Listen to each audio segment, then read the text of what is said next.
Over the period of time یہ اب ہر کوئی کر رہا ہے، یعنی کہ ایک رکشے والا ہو یا بس والا ہو، موٹر بائیکر ہو یا بڑی کار والا ہو، آپ دیکھیں کہ سگنل پہ تو رکنا ہی نہیں ہے انہوں نے. اور پھر یہ کیسے پاسبل ہوگا ایک کانسٹیبل یا ہیڈ کانسٹیبل یا ASI کے لیے کہ وہ اتنے ریلے کو روک بھی سکیں؟ تو over a period of time پہلے نہیں تھا ایسا، کیونکہ ہم نے بھی اسی شہر میں ہم نوجوان ہوئے اور باقاعدہ خوف ہوتا تھا سگنل کا، ٹریفک کے پولیس آفیسر کا. لیکن اب کا جو دور ہے اس میں تو ٹریفک پولیس آفیسر روکنے کے باوجود بھی لوگ نہیں رکتے. تو اب اس کا حل یہی ہے. تو میں کوئی ایک اسپیسیفک کائنڈ آف کمیوٹر کو نہیں کہوں گا، یہ جنرلی میں نے دیکھا ہے کہ زیادہ تر لوگ جو ہیں سگنلز کو پھلانگ کر یا اسٹاپ لائن کی وائلیشن کر کے یا ون وے کی وائلیشن کر کے نہ صرف اپنی بلکہ دوسروں کی جانوں کو بھی خطرے میں ڈالتے ہیں. ہیوی ٹریفک کی بات کر لیں، شہری کافی پریشان دکھائی دیتے ہیں. زیادہ تر ڈمپر، واٹر ٹینکر یا دیگر ہیوی ٹریفک جو ہے وہ ٹریفک حادثات کا سبب بن رہی ہوتی ہے. تو اس کی روک تھام کے لیے کوئی اقدامات کیے گئے آپ کی جانب سے؟ دیکھیں یہ بھی انرولی قسم کے ڈرائیورز ہیں، اور اس میں جو میں نے اسٹڈی کیا مین وجہ جو تھی وہ اوور اسپیڈنگ تھی. اور اس کا کافی سوچنے کے بعد ہم نے یہی حل نکالا، یا تو ہمارے پاس اتنے زیادہ رڈار لگے ہوں ہر روڈ کے اوپر اور وہ مانیٹر کر رہا ہو ہر اسپیڈ کو، یا پھر ہم اس کے گاڑی کے اندر ہی ٹریکر لگوا کے ان کی ہم اسپیڈ کو مانیٹر کریں، جو کہ مجھے آسان حل لگا. اور ہم نے میٹنگز کی اور پھر الٹیمیٹلی آج تقریباً 25,000 گاڑیاں ہیں ہمارے شہر میں جو بڑی گاڑیاں ہیں، ان میں سے 10 سے زیادہ ہزار گاڑیوں نے یہ لگوا لیے ہیں، باقی بھی ان پروسیس ہیں. تو ایک تو یہ وجہ ہے اوور اسپیڈنگ، اور وہ آٹومیٹیکلی مانیٹر ہوتی ہے. شام کو ہمیں رپورٹ آ جاتی ہے کون سی گاڑی نے کس روڈ پر کتنے بجے اس 30 کلومیٹر پر آور کی اسپیڈ سے تجاوز کیا. دوسرا جو وجہ تھی وہ تھی گاڑیوں کے جو سائڈ انڈر رنز یا فرنٹ اور جو بیک انڈر رنز ہوتے ہیں، یعنی کہ جو باڈی ہوتی ہے گاڑی کی وہ تقریباً جو انٹرنیشنل اسٹینڈرڈز ہیں اس کے مطابق 1.5 فٹ کلیئرنس کے بعد آپ کی روڈ سے آپ کی باڈی شروع ہو جانی چاہیے. لیکن انفارچونیٹلی یہاں پر جب میں نے دیکھا اور میں نے سختی کی، میں نے گاڑیاں بند بھی کروائیں اور گورنمنٹ بھی ساتھ تھی، لیکن پھر کیا ہوا، پہیہ رک گیا اور جو ہمارا پورٹ تھا وہ بند ہو گیا، کیونکہ یہاں پر تو سارے نان کمپلائنس میں چل رہے تھے. پھر ان کے ساتھ ہمیں ٹاکس کرنے پڑے، اور ان کی بات بھی ٹھیک تھی. وہ یہ کہتے ہیں کہ 80 کی دہائی سے کسی نے ہم سے پوچھا نہیں، اور اوور نائٹ آپ کہہ رہے ہیں کہ ساری گاڑیاں جو ہیں پراپر انڈر رنس کے ساتھ چلیں، تو ہمیں کچھ ٹائم دیں، ہماری بھی لمیٹیشنز ہیں، اتنے باڈی میکرز ہی نہیں ہیں جتنی گاڑیاں ہیں. تو اب اس کو بھی ہم نے اب دیکھیں گے کہ وہ امپروومنٹ آ رہی ہے بتدریج. تو یہ دو مین ریزنز تھے، یعنی بائیکر اگر کسی ٹینکر کے ساتھ چل رہا ہے اور کسی بھی وجہ سے اپنی غلطی سے بھی سلپ ہو جاتا ہے تو وہ اندر چلا جاتا ہے، اور ایک دفعہ وہ چلا جائے تو پھر اس کے بچنے کے چانسز زیرو ہی ہیں. معجزہ ہی بچا سکتا ہے ان کو. لیکن اگر انڈر رن ہوگا تو وہ اس کو باہر پھینکے گا، اور پھر چانسز ہو جاتے ہیں آپ کے کافی حد تک بچنے کے. تو یہ ایک اوور اسپیڈنگ اور دوسرا انڈر رنس کا نہ ہونا. تو یہ دو مین چیزیں ہیں. اور پھر انٹاکسیکیٹڈ بھی ہیں یہ ڈرائیورز. ہم نے ڈوپ ٹیسٹ شروع کرایا ہے، ابھی تک ہمیں کوئی پازیٹیو تو نہیں آیا، لیکن ہم نے بہت زیادہ کیے بھی نہیں ہیں تاکہ پینک بھی نہ ہو کریٹ. لیکن یہ ہے کہ ایک لوگوں کا کہنا یہ ہوتا ہے کہ یہ نشے کی حالت میں ڈرائیونگ کر رہے ہوتے ہیں. آلدو ایویڈنس بیسڈ اگر میں پولیس آفیسر والی بات کروں تو I have not found any, لیکن ہم نے ڈوپ ٹیسٹ سسٹم جو ہے سبسٹنس ابیوز ٹیسٹ وہ ہم نے متعارف بھی کرا دیا ہے. اچھا سر، آپ نے بات کی کہ ہیوی ٹریفک والوں نے کہا ہے کہ انہیں ٹائم دیا جائے چیزیں مینیج کرنے کے لیے، چیزیں ٹھیک کرنے کے لیے. تو کیا آپ نہیں سمجھتے کہ جو شہر کراچی کا موٹر سائیکل سوار ہے اس کو بھی ٹائم دیا جائے تھوڑا سا، تاکہ وہ بھی ٹریفک قوانین پہ عمل کر سکے، کوئی آگاہی مہم چلائی جا سکے؟ ایک دم جب ہیوی چالان انہیں ملے گا تو کیا نہیں سمجھتے کہ تھوڑا سا ریئیکشن آئے گا؟ ابھی جیسے کہ آپ نے دیکھا ہوگا کہ یہ اچانک جو نمبر پلیٹس والا ایشو ہوا تو اس سے بھی شہری کافی پریشان دکھائی دیتے ہیں. ایک ہی دم سے بہت زیادہ پریشر نہیں دیں گے کسی بھی طرح کے ڈرائیور کو، بھلے وہ موٹر بائک کا ہو، کار کا ہو، چھوٹی گاڑی کا ہو یا بڑی گاڑی کا ہو. ہم سب کو سلولی بٹ شیورلی سمجھانے کی کوشش کریں گے تھرو چالان. تو کوئی بہت بڑی بات نہیں ہوگی انشاءاللہ. لوگ اس کو اپریشیٹ کریں گے, ان کی جان چھوٹ جائے گی گراؤنڈ پہ کھڑے ہوئے پولیس آفیسرس کے مینول ٹکٹنگ سے. تو یہ اصل میں نا ان کے لیے بہتری کا ہی ایک طریقہ ہے. ہم کوئی اس میں, ویسے میں نے شروع میں کہا, we are not revenue generating agency کہ ہم نے کوئی ریونیو جنریٹ کرنا ہے. ہمارا مقصد ہے کہ لوگوں کو فیسیلیٹیٹ کرنا. جو لوگ ٹکٹنگ کر رہے تھے روڈ پہ کھڑے ہو کے, ان کو بھی ہم ریگولیشن میں لے آئیں گے, اور ٹکٹ جو آئیں گے آپ کے پاس وہ بھی آپ کے ایویڈنس بیسڈ ہوں گے. اور ابھی تو ویسے بھی شروع نہیں ہوا, یہ تو شروع ہوگا تو سلولی اینڈ گریجولی ہی ہوگا. باقی جو نمبر پلیٹس والی بات ہے وہ بالکل جینوئن ہے. بہت پرانی گاڑیاں ہیں ہمارے پاس, اتنی نمبر پلیٹس نہیں ہے کہ وہ فوری طور پہ اپنی نمبر پلیٹس لگا لیں. تو ہمارا ان سے یہی کہنا ہے کہ نمبر پلیٹ آپ لازمی لگائیں, ایسی ہو جو لیجبل ہو, پڑھنے جیسی ہو. اب اگر ایکسائز سے آپ کو وہ نہیں مل رہی ہے یا اس میں ٹائم لگ رہا ہے تو آپ اپلائی وہاں کر دیں, پرچی رکھیں, باقی آپ لیجبل نمبر پلیٹ کے ساتھ. اب یہ تو نہیں ہو سکتا اگر مجھے نہیں مل رہی تو میں بغیر نمبر پلیٹ کے چلاؤں. اور شہر میں چل بھی ایسے ہی رہی ہیں, زیادہ تر پرائیویٹ وینڈرز کی ہی چل رہی ہیں, لیکن جس طرح سے وہ بنی ہوئی ہوتی ہیں آپ کو بھی پتہ ہے کہ فرنٹ پہ تو ہوتی ہی نہیں ہے اور بیک پہ اتنی چھوٹی سی ہوتی ہے نمبر پلیٹ کی, بڑھائی نہیں ہوتی اس کی. تو ہماری ان سے یہی ریکویسٹ ہے سٹیزنس سے کہ وہ ہمارا ساتھ دیں. یہ سسٹم نہ صرف یہ کہ آپ کو ڈسپلن میں لے کر آئے گا, کرمنلز کے لیے بہت بڑی ڈیٹرنس ہوگا. اور کل کو اگر آپ کے ساتھ کوئی زیادتی بھی کرتا ہے تو وہ نمبر پلیٹ ہوگی اس کی, تو ہی وہ پکڑا بھی جائے گا. تو it's a one one situation. یہ کوئی ان نیچرل قسم کا, ان یوزول قسم کا ہماری ڈیمانڈ نہیں ہے. تو دس از آل آئی ہیو ٹو سے ریگارڈنگ دا نمبر پلیٹس. ای چالان کب تک نافذ العمل ہو سکتا ہے؟ دیکھیں, بل تو پاس ہو گیا اور اب صرف امپلیمنٹ کرنا ہے. وہی بات ہے, ہم اس لیے نہیں کر رہے ہیں کیونکہ ہم چاہتے ہیں کہ لوگوں تک بات اچھی طرح سے پہنچے. اب دیکھیں, 2-3 چیزیں ہیں سمپل, آپ کے بھی پروگرام کے توسط سے میں کہوں گا. ایک تو ہیلمٹ ہے, یہ آپ کیوں نہیں پہنتے ہیں؟ اب افریقہ سے ایک آئی ٹیم یوگینڈا سے, وہ مجھے حیران, مجھے کہتے ہیں آپ ٹریفک کے ادھر ہیڈ ہے. میں نے کہا جی. وہ کہتے ہیں کہ یار مجھے ایک بات بتائیں, یہ لوگ بغیر ہیلمٹ کے کیسے چلا رہے ہیں بھائی؟ تو میں نے کہا کیا آپ کے ملک میں چلاتے ہیں کیا؟ کہتے ہیں سوچ ہی نہیں سکتے ہم اس طرح سے بغیر ہیلمٹ کے. یوگنڈا جیسا ملک, یس, ادھر گرمی بھی ہے. یہاں پہ یہ بہانہ ہوتا ہے کہ بھائی بہت گرمی ہے, تو گرمی تو ادھر بھی ہے. ایکچولی وہاں کے لوگ جو ہے نا, وہ اس لیے حیران ہو رہا تھا کہ ان کو سیکیورٹی کی کیوں پرواہ نہیں ہے اپنی. یعنی کہ ان کو اتنی ریئلائزیشن تھی سیکیورٹی کی اپنی کہ وہ مجھ سے یہ حیران ہو کر سوال پوچھ رہا تھا یہ کیسے چلا لیتے ہیں. تو بہرحال یہ جو چیزیں ہیں نا, پھر آپ کی لین جو ہے نا بس لین ہے, بھلے مارکڈ ہے یا نہیں ہے, یو نو اٹ. یہ تو آپ کم از کم دیکھیں, آپ شارع فیصل پہ جائیں آف پیک آور میں, خالی سڑک ہوگی, مجال ہے کہ کوئی بھی موٹر سائیکل والا آپ کو لیفٹ پہ ملے. وہ سارے سینٹر اور رائٹ پہ چل رہے ہیں, فاسٹ ٹریک خراما چل رہے ہوتے ہیں. یہ صرف موٹر بائک کی بات نہیں ہے, بس والے بھی ہیوی جو بھی یعنی کہ پیسنجر وہیکلز ہیں, کمرشل وہیکلز ہیں, ڈیلیوری وینز ہیں, they are not supposed to be on the fast track. وہ فاسٹ ٹریک پہ چل رہی ہیں. یا تو واقعی ان کو پتہ نہیں ہے, یا تو میں بتا رہا ہوں تو اب آپ سمجھ لیں, یا ہائی وے کوڈ ہے 150 روپے کا, وہ خرید لیں, ہر پوسٹ آفس میں پڑا ہوا ہے, ایک دفعہ آپ نظر سے نکال لیں. تو یہ چیزیں دیکھیں, اس میں تو ساری عمر لگ جائے گی ہمیں بتانے میں آپ کو کہ ہیلمٹ پہننا ضروری ہے, دائیں اپنا فاسٹ ٹریک پہ نہ چلیں. تو پھر بھی آپ کہیں گے کہ یار نہیں, ایجوکیشن آپ کی مکمل نہیں ہوئی ہے. تو ہمیں کہیں نہ کہیں سے تو اسٹارٹ لینا ہوگا. اور پھر جب جیب پر کوئی بوجھ بنتی ہے چیز تو سمجھ جلدی بھی آ جاتی ہے. تو کوئی بہت زیادہ فائنز بھی نہیں ہے, اس کو کافی ریشنلائز کر دیا ہے کیبنٹ نے. پہلے لاکھوں کی بات چلی تھی, اب یہ ہزاروں میں ہی ہے. اور مطلب 99% جو فائنز ہیں نا موٹر بائک کے, وہ 5,000 ہیں. اس میں جہاں پہ 1 لاکھ کی بات ہو رہی تھی یا 50,000, ناؤ دے ہیو بین ریشنلائزڈ. تو اب آپ 5,000 بچائیں اپنے. یہ بچوں کو آپ جو ہے نا ایجوکیشن پہ خرچ کریں, ان کی ہیلتھ پہ خرچ کریں, نہ کہ روڈ پر جو ہے نا غیر ذمہ داری کے ساتھ اپنی گاڑی چلا کر فائن کی صورت میں اس کو ضائع کریں.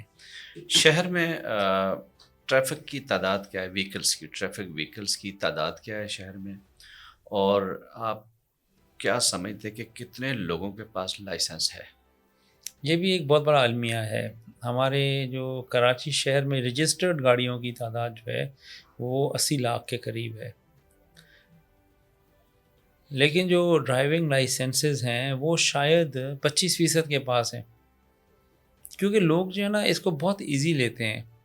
اسی وجہ سے ڈیتھس بھی ہو رہی ہیں. اب آپ دیکھ لیں 60% جو ہے نا جو ڈیتھس ہو رہی ہیں وہ، بلکہ 55% وہ موٹر بائکرز کی ہو رہی ہیں.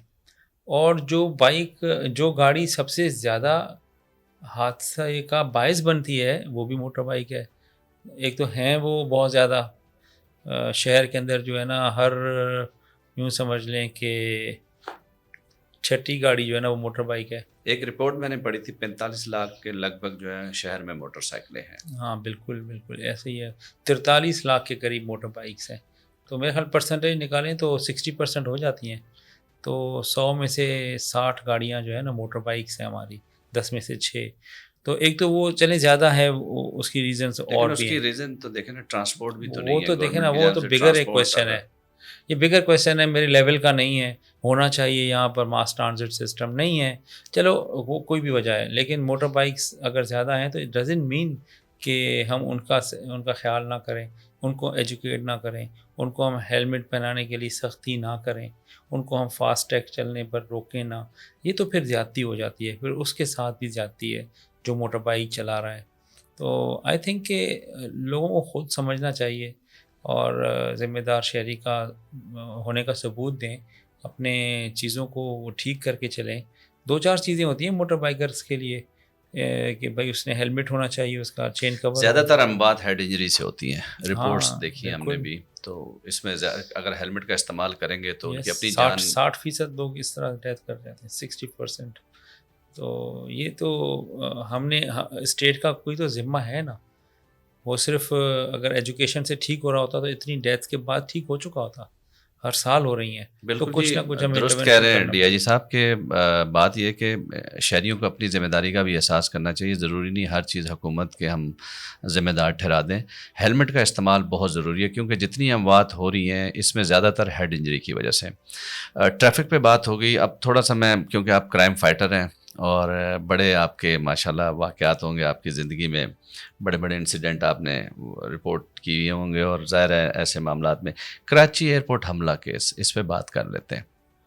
آپ کہاں تھے اس وقت اور کیسا آپ نے اس حملے کو دیکھا؟ آپ شامل بھی ہوئے، غازی بھی ہیں، آپ زخمی بھی ہوئے اس میں. تھوڑا سا ہمارے ناظرین کو بتائیں ذرا کہ کیا ایکچوئل ہوا کیا تھا. اس دن اصل میں فیملی کے ساتھ ہم نے نا مووی پہ جانا تھا، تو میں نے چھٹی لی تھی 2-3 گھنٹے کی. کراچی میں اگر آپ فیلڈ میں ہو نا تو آپ کو گھنٹوں کے حساب سے یہاں پہ چھٹی ملتی ہے. تو اس دن میں نے 3 گھنٹے چھٹی لی تھی. تو مووی ہم نے دیکھی. وہ انڈین اس وقت موویاں چل رہی تھیں، اب تو بین ہو گئی ہیں. ٹھیک ہے. تو وہ تھی اس کی اکشے کی تھی، اور اس کے اندر وہ دہشت گردی دکھائی ہوئی تھی ساری. تو وہاں سے نکلے اور ہوٹل میں گئے. ایک دوست میرے تھے، ان کی فیملی بھی ساتھ تھی، میری مسز تھیں، بچے تھے. تو ہم ہوٹل میں ابھی پہنچے اور کھانا ابھی آرڈر ہی کیا تھا نا، تو بھابھی نے پوچھا کہ بھائی یہ اس طرح سے دہشت گردی ہوتی ہے، آپ کا تو بڑا مشکل کام ہے. میں نے کہا نہیں بھابھی ایسے نہیں ہوتا، ایسے تھوڑی ہے کہ یہ تو فلمی سینس سے اس طرح دہشت گرد نہیں ہوتے. تو ہم ان کو نمٹ لیتے ہیں، اتنا پبلک ویو میں کوئی نہیں آتا. اتنے میں جو ہے نا ٹی وی پہ فلیش ہوا کہ ایئرپورٹ پہ حملہ. تو انہوں نے کہا بھابھی نے، اور میں نے بھی دیکھا کہ بھائی یہ تو کیا چل رہا ہے، مووی چل رہی ہے کہ وہی والی. تو میں نے کہا نہیں یہ ہو نہیں سکتا، کیونکہ میں نے فون دیکھا تو مجھے کال ہی کوئی نہیں لگی ہوئی تھی. اور تو میرا علاقہ نہیں تھا، لیکن ایسٹ میرے پاس تھا. یہ ملیر کا حصہ ہے نا. آپ اس وقت SSP ایسٹ تھے؟ جی ہاں جی ہاں. ابھی میں باتیں کر رہے تھے، کھانا میں نے لیا نہیں تھا، میں سی ویز میں تھا. تو مجھے میرے ڈی آئی صاحب کی فون آ گیا. انہوں نے کہا آپ کدھر ہو؟ میں نے کہا سر میں شارع فیصل کے قریب ہی ہوں. وہ ساتھ ہی تھا. تو انہوں نے کہا آپ کو پتہ چلا ہے؟ میں نے کہا ہاں سر مجھے اندازہ ہے کوئی اس طرح کا واقعہ ہو رہا ہے. کہتے بالکل آپ پہنچو. میں بھی اب کھانا بھی نہیں کھایا، تو میں نے موبائل اٹھایا، مووی میرے ذہن میں چل رہی تھی اس وقت کی. تو میں نے اسپیڈ کی اور راستے میں نے نا اپنے اسٹاف کو فون کیا. میں نے کہا آپ APC لے کر، مجھے پتہ تھا کہ ادھر تو دہشت گرد کے پاس ایسے ہتھیار ہوتے ہیں کہ آپ ایسے اپنی گاڑی پہ جا نہیں سکتے اس کے قریب.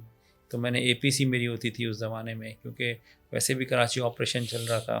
تو وہاں میں نے اپنے اسٹاف کو بولا اس کے اندر آپ میگزینس ڈالیں اور ایمو ڈالیں اور ویپنس جو ہے نا صاف ہوتے تھے ان کو ایڈ کریں، 2 ہتھیار ہر بندے کے پاس ہونے چاہیے.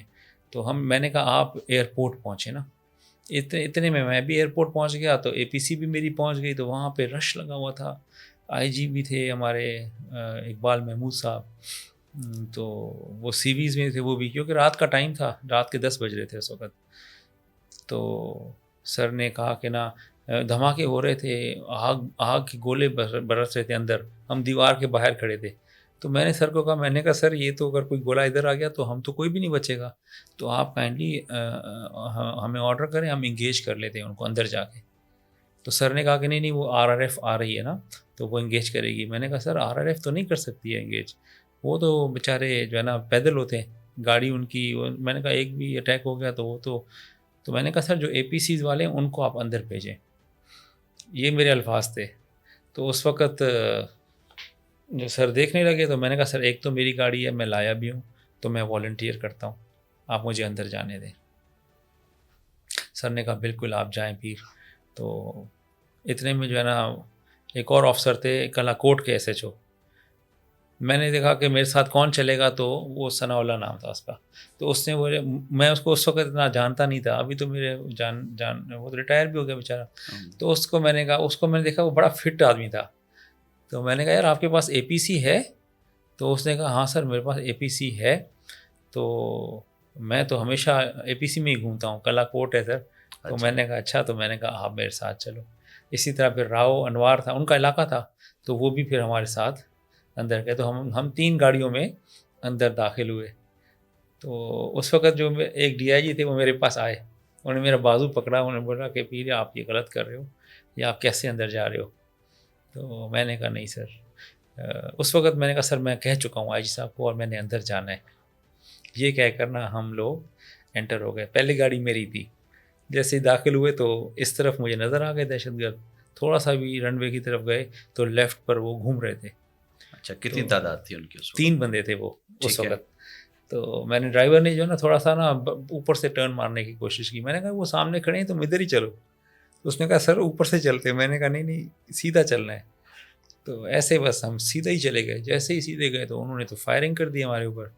تو ہمارا تو اے پی سی میں تو ان کے پاس ایس ایم جی ہوتی ہے، جو ہماری ٹریننگ بھی ہوتی ہے دہشت گرد کے حوالے سے، کہ the most they have is rocket launcher RPG-7 یا سوسائڈ بامبنگ کی جو ویسٹ ہوتی ہے، یا تیسرا ان کے پاس ایس ایم جی ہوتی ہے، چوتھا ان کے پاس گرینیڈ ہوتے ہیں. تو وہ تو ہمیں کچھ نہیں کر سکتے تھے. RPG کا تو نشانہ نہیں ہوتا کہ وہ اتنا دور سے مار سکیں. بہرحال ان کے پاس RPG تھا، لیکن انہوں نے ہمارے اوپر فائر نہیں کیا، وہ ہمارے اوپر ایس ایم جی سے فائر کرتے رہے. بہرحال ہم نے پہلا ہی ٹارگیٹ ہم نے ہٹ کیا، ایک بندے کو ہم نے ادھر نیوٹرلائز کر دیا، وہ مر گیا ہماری نظر میں. 2 بھاگ گئے اندر. تو ہم کافی دیر ادھر نا گشت کرتے رہے، فائر بھی کرتے رہے، شاید کوئی آئے ہم لڑیں. تو کیونکہ ہم تو مورچے میں تھے ایک طرح سے. تو جب کافی دیر ہو گئی تو وہ جو لاش پڑی تھی اس کی دہشت گرد کی، تو میں نے اپنے اسٹاف کو بولا، میں نے کہا اس کا ویپن آپ لے آئیں اور اس کو نہتا کرنا ہے، کیونکہ یہ پھر یوز ہوگا ہمارے اوپر، اگلے لیں گے جب ختم ہوگا. تو وہ ہماری ایک میرا بلنڈر بھی تھا، میری غلطی تھی. تو میں بھی اتر گیا گاڑی سے، میرے لڑکے بھی اتر گئے، لیکن وہ بندہ زندہ تھا نا، اس نے ایسے کیا ہوا تھا جیسے وہ مرا ہوا ہو. تو جیسے ہی جو اس کو آہٹ آئی کسی قدموں کی، کیونکہ اس کا منہ اس طرف تھا، تو اس نے جو ہے نا اپنے آپ کو بلو کر دیا. جب اس نے بلو کیا تو ایسا دھماکہ ہوتا ہے اور آگ نکلتی ہے ایسے سوسائڈ جیکٹ سے. میں تو بالکل قریب تھا اس کے 15-20 قدم، لیکن جو میرے قریب والے تھے وہ تو دھماکے میں پتہ ہی نہیں چلا، کیونکہ سیٹیاں بجنا شروع ہو جاتی ہیں آپ کے، اور وہ امپیکٹ آتا ہے آپ کو نا، امپیکٹ سے آپ دور جا کے گرتے ہیں. تو وہ امپیکٹ مجھے ابھی بھی یاد ہے. بہرحال مجھے آواز آنے لگی پیچھے سے، سر پیچھے آ جائیں، اوپر آ جائیں. تو میں نے پیچھے دیکھا تو گاڑی کھڑی ہوئی تھی، ڈرائیور مجھے آوازیں دے رہا تھا، وہ میرے قریب لا چکا تھا اے پی سی. تو بہرحال میں چڑھ گیا. تو میں نے کہا وہ کدھر گئے، اپنا اسٹاف کدھر گیا، لیاقت والے، ظفر والے، عزیز والے؟ کہتے سر وہ شہید ہو گئے. تو اس کو یہی سمجھ آیا، کیونکہ وہ اتنا دھواں اور اتنا آواز اور اتنی وہ تھی، اور وہ بھی چپ پڑے ہوئے تھے. تو میں نے کہا کہ میں بڑا پریشان ہو گیا. میں نے کہا یار کیسے؟ اچھا اس لمحے مجھے ایسے ہی لگ رہا تھا جیسے نا میرے جسم سے خون نکل رہا ہو، ایسے سوئیاں چبھ رہی تھیں, سوج گیا تھا میرا ہاتھ, مجھے فیل ہو رہا تھا کہ کچھ ہونے والا ہے, شاید میں مرنے والا ہوں. تو لیکن اتنے میں مجھے آواز آ گئی, تو میں نے کہا کہ میں نے پھر اپنے آپ کو چیک بھی کیا کہ خون وون تو ہے نہیں, تو یہ کیسے ایسے لگ رہا ہے اوز آؤٹ ہوتا ہے نا, بلڈ آہستہ آہستہ رستا ہے, ایسی وہ ایسا فیلنگ ہو رہی تھی. بہرحال میں اوپر چڑھا تو میں نے کہا نہیں ایسے نہیں جائیں گے ہم یہاں سے. اتنے میں پھر آوازیں آنا شروع ہو گئیں, جو میرا اسٹاف تھا وہ چیخنے لگا, وہ ساروں کے خون تھا, کسی کو کچھ تھا. تو ایک ہمارا تھا, میرا جو اسٹاف کا لیاقت جو تھا مغل, وہ شدید زخمی ہو گیا تھا, اس کا جو ہے نا دماغ کا یہ حصہ نکل آیا تھا باہر. تو اس کو پھر ہم نے اٹھایا اور پھر میں اس کو باہر لے گیا. باہر جب گیا تو رینجرز کے کرنل تھے شیرازی صاحب, اس وقت تک شاید یہ لگا, پتہ ان کو لگا کہ شاید یہ سارے شہید ہو گئے نا, تو میرا بھی ان کو یہی فیل ہوا, اور پٹی بھی چل گئی تھی ایک دفعہ, کیونکہ میری پھر ایک ہمارے جاننے والی تھی, انہوں نے میری مسز کو فون کیا تھا رات کو کہ خرم پیر محمد شاہ کدھر ہے, تو انہوں نے بولا وہ تو ایئرپورٹ پہ ہے, تو وہ رونے لگ گئی.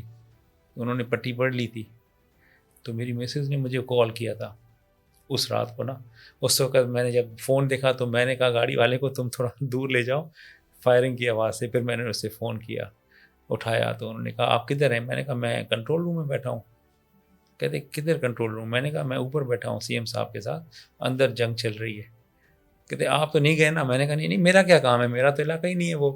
تو اس طرح سے میں نے ان کو جو ہے نا ایسے کر کے پھر واپس آئے. بہرحال میں اس کو زخمی کو لے گیا, تو مجھے وہ شیرازی تھے کرنل جو ونگ کمانڈر تھے, انہوں نے مجھے پھر روکا, کیونکہ میں ان کو ہینڈ اوور کے واپس جانے لگا. اس نے کہا یار آپ پھر اندر جا رہے ہو؟ میں نے کہا نہیں سر, ابھی تو انہوں نے ہمارا جوان شہید کر دیا ہے, تو ابھی تو بالکل کوئی گنجائش نہیں ہے واپس. آپ زخمی حالت میں, اور پھر ہم دوبارہ گئے, پھر ہم نے ان دونوں کو نیوٹرلائز کیا. آج بھی میں ایئرپورٹ جاتا ہوں نا, تو پی آئی اے کا اسٹاف جب ملتا ہے مجھے, کیونکہ وہ 46 پی آئی اے کے اسٹاف تھے یونیفارم میں, اور لڑکیاں لڑکے جو کہ ہوسٹیج کیے ہوئے تھے اس نے, ایک نے. اچھا ہاں, اگر وہ بلو کرتا اپنے آپ کو اندر تو وہ شاید ہی بچتے وہ, لیکن چونکہ یہ اتنے سن تھے دماغی طور پہ کہ اس نے پھر ہم سے لڑنا پسند کیا, باہر آیا ہم سے لڑتا. جب آپ واپس گئے, دوبارہ جب گئے, تو وہ جو ایک بندہ تھا, ہمیں نہیں پتا تھا کہ اس نے ہوسٹیج کیا ہوا ہے, وہ ایک دم باہر نکلا تو ہم نے اس کو اسپاٹ کر لیا. پہلی فائر ہمارا ان کو لگ گیا. جب وہ گر گیا تو اس نے ہمارے اوپر فائر کافی کیے, لیکن ہمارے فائر سے وہ پھر اٹھ نہیں سکا. لیکن اس دفعہ ہم اس کے قریب نہیں گئے. میں نے کہا اس کو آپ فائر مارتے رہو جب تک کہ یہ پھٹ نہ جائے. وہی ہوا کہ 8-10 فائروں کے بعد وہ بڑی آواز سے پھٹ گیا تو وہ نیوٹرلائز ہو گیا. تو پھر اس وقت مجھے پتہ لگا اندر تو 46 جو ہے نا پی آئی اے کا اسٹاف تھا. اگر یہی بندہ اندر اپنے آپ کو بلو کر دیتا تو بہت زیادہ نقصان ہو جانا تھا. بہرحال پھر تیسرا بھی اس طرح نیوٹرلائز ہوا. اور پھر اس رات جو ہے نا ایک سینئر آفیسر تھے جنہوں نے لیڈ کرنا تھا. اچھا ہم نے تو کام ختم کر دیا, کیونکہ پہلے ایس ایف نے بڑا جانفشانی سے لڑے, وہ شہید بھی ہوئے, انہوں نے مارے بھی صحیح, یہ ہم نے مار دیے. تو جو آرمی کے ایس ایس جی کے کمانڈوز آئے, ان میں وہ تقریباً 3 بجے پہنچے رات کو, 2:30-3 بجے مجھے یاد ہے. تو وہ جو ان کو جو لیڈ کر رہے تھے نا آفیسر, تو ان سے جب میں ملا تو انہوں نے بولا کہ آپ کو پتہ ہے ان آفیسرز میں میرا بھائی بھی ہے جو ہوسٹیج ہوئے ہیں. اچھا, وہ ایس ایف کا تھا, وہ ان کے بھائی, وہ شہید ہو چکا تھا. وہ اپنے بھائی کے لیے فلائی کر کے آئے تھے کہ ان کو وہ لڑیں گے, بچائیں گے. وہ جب پہنچے تو ان کو بتایا گیا کہ آپ کے بھائی شہید ہو گئے. ایس ایف کے جوانوں نے بڑی جواں مردی کا مظاہرہ کیا تھا, وہ کمال انہوں نے جو ہے نا فائٹ دی تھی, اور انہوں نے شروع میں جو اس کا حملہ تھا نا اس کا اثر نکال دیا تھا. پہلا جو حملہ ناکام بنایا وہ نہیں جوانوں نے. کہتے ہیں کہ وہ ایک جو ریسیپشن پہ بیٹھا تھا اس کو گولی لگی, اس کے باوجود اس نے آپریٹر تھا, اس نے ٹیلی فون کیا یا وائرلیس پہ میسج کیا کہ دہشت گرد داخل ہو گئے, اس کے بعد ہی سارے الرٹ ہو گئے تھے. انہوں نے بڑی بہادری سے نا مقابلہ کیا. ہم تو بعد میں گئے. اچھا بعد میں جانے کے لیے نا آپ کے پاس اے پی سی ہونا ضروری تھی, یہ مجھے پہلے ہی آئیڈیا ہو گیا تھا. اب میرے پاس چونکہ اے پی سی تھی, تو رینجرز ہو یا آرمی ہو یا کوئی بھی ہو, وہ کیسے اندر آتے ہیں؟ ان کے پاس وہ تو اے پی سی کا انتظار کر رہے تھے, اور میرے ذہن میں یہ تھا کہ ہمیں جلدی اندر جانا ہے, کنٹین کرنا ہے ان کو. اگر کنٹین نہیں کریں گے تو یہ مین ایئرپورٹ پہ چلے جائیں گے اور بہت نقصان ہو جائے گا. بہرحال وہ جو ڈیسیشن تھا نا, تو وہ بس ایسے ہی ہو گیا, مطلب میں نے سوچا ہی نہیں تھا. میں نے کہا نہیں میں نے یہ کرنا ہے یہ کام. تو بس ایسے ہی ہے, انسان کی جبلت ہوتی ہے, غلط کام دیکھتا ہے تو اس کے خون میں کوئی چیز ہوتی ہے جو اس کو لے جاتی ہے اندر محاذ کے اوپر. تو میں نے اس طرح سے پھر میں وہاں سے جب گھر آیا تو مجھے تو پتہ نہیں تھا کہ میں زخمی ہوں. اس وقت اتنا وہ تھا, جذباتی تھا میں. تو میں نے اپنے گن مین کو, اچھا وہ زخمی ہو گیا تھا, اس کا دماغ کا بھیجا نکل آیا تھا, وہ پھر بعد میں شہید ہو گیا. اچھا میں آپ کو بتاؤں, اس کی شادی تھی اور جو ان کی جو زوجہ تھیں ان کو بچہ پہلا پیدا ہوا جو اس کی شہادت کے بعد ہوا. اچھا. وہ بچہ بھی ماشاءاللہ بڑا ہے, تو ان سے میرا رابطہ ہے اس فیملی کے ساتھ. تو وہ اس کو میں نے پھر ہاسپٹل میں چھوڑا. پھر میں گھر گیا, جب میں نہانے لگا تو جب میں نے اپنے آپ کو دیکھا تو میں پورا نیلا تھا شیشے میں. تو میں نے کہا یہ نیل کہاں سے آ گئے. پھر مجھے پتہ لگا کہ میرا بلڈ کلاٹ ہو چکا تھا اس دھماکے سے, جو امپیکٹ آیا تھا اس سے میرا پورا جسم جو تھا نا نیلا تھا.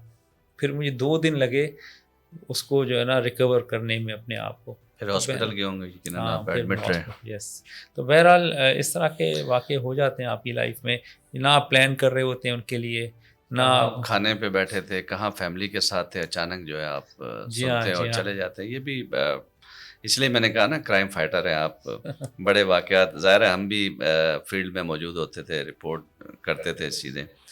چائنیز قونصلیٹ پہ حملہ ہوا, میں بھی وہاں پہنچا رپورٹ کرنے کے لیے. مجھے پتہ چلا آپ اور طارق دھاری جو ہیں وہ لڑ رہے ہیں, پہلے پہنچنے والے بھی آپ تھے. یہ ذرا اس حوالے سے ہمیں بتائیں, چائنیز قونصلیٹ پہ جب حملہ ہوا. وہ تو میرا علاقہ تھا, میں ساؤتھ میں ایس ایس پی تھا. اس دن صبح میں نے نا درخشاں تھانے پر اسٹاف کو بلایا تھا سویرے. میں نے کہا آپ سے پہلے میں بریفنگ کروں گا آپ کی, پھر میں آفس جاؤں گا. یہ سویرے کا ٹائم تھا 8 بجے کا. تو 8 ساڑھے 8 کا ٹائم تھا. میں ان کی بریفنگ کر کے نکلا اور اپنے آفس جا رہا تھا. تو مجھے نا محلے سے جہاں پہ اٹیک ہوا وہاں ایک ہمارے جاننے والے تھے, ہمارے ایکس آئی جی کے بیٹے. اس کا مجھے فون آیا, اس نے بولا کہ شاہ صاحب آپ کو پتہ چلا ہے یہ اٹیک ہو گیا ہے یہاں پر ہمارے محلے میں. مجھے لگتا ہے چائنیز قونصلیٹ ہے یا کوئی نہ کوئی قونصلیٹ ہے جس پہ اٹیک چل رہا ہے, بڑی فائرنگ ہو رہی ہے. تو میں نے کہا نہیں یار مجھے تو نہیں پتہ, حالانکہ میرا تو علاقہ تھا. میں نے وائرلیس آن کیا, زیادہ آواز کی, اس میں کوئی بات نہیں چل رہی تھی. تو جب وہ بات کرتا نا تو وہ گھبرایا ہوا تھا بہت. تو میں نے کہا یہ تو غلط بیانی نہیں کر سکتا, اب سنجیدہ بندہ تھا وہ. تو میں نے کہا آپ رکھیں میں چیک کرتا ہوں. میں نے پھر نا وائرلیس والے کنٹرول سے بات کی. میں نے کہا بھائی کوئی اس طرح کی فائرنگ وغیرہ, کہتے نہیں سر کوئی مسئلہ نہیں. اچھا میں 2 کلومیٹر بھی دور نہیں تھا وہاں سے, میں سی وی والے روڈ پہ تھا. تو میں نے ڈرائیور کو بولا, میں نے کہا چلو ابھی چلتے ہیں, اگر یہ کہتا ہے تو دیکھ لیتے ہیں. اچھا اتنے میں نے پھر ایڈیشنل آئی صاحب کو فونس کیے, 2-3 امیر شیخ صاحب تھے, تو ان کو میں نے پھر فون پہ بتایا. میں نے کہا سر اس طرح سے, کہتے ہیں اچھا آپ چیک کرو. ابھی تک 1-5 بھی نہیں ہوئی ہے, مجھے جو ہے نا وہ علی کا فون آیا ہوا تھا اور میں اس کے فون پہ جا رہا ہوں. جب میں میک ڈونلڈ 2 منٹ میں پہنچ گیا اور اس کے سامنے تو پھر تھوڑا سا ہی آگے رہ گیا. تو میں نے گاڑی روکی. میں نے کہا اسکاٹ والوں کو اور پیچھے والوں کو تو پتہ ہی کچھ نہیں ہے, یہ تو میں فون پہ ہی, تو ان کو تو میں ایسے کیسے لے جاؤں. میں نے گاڑی روکی, میں نے کہا سب جیکٹ پہنے اور سب ویپن اٹھاؤ. میں نے کہا اس طرح سے نا ٹیررسٹ اٹیک ہو رہا ہے تو ہم جا رہے ہیں ادھر.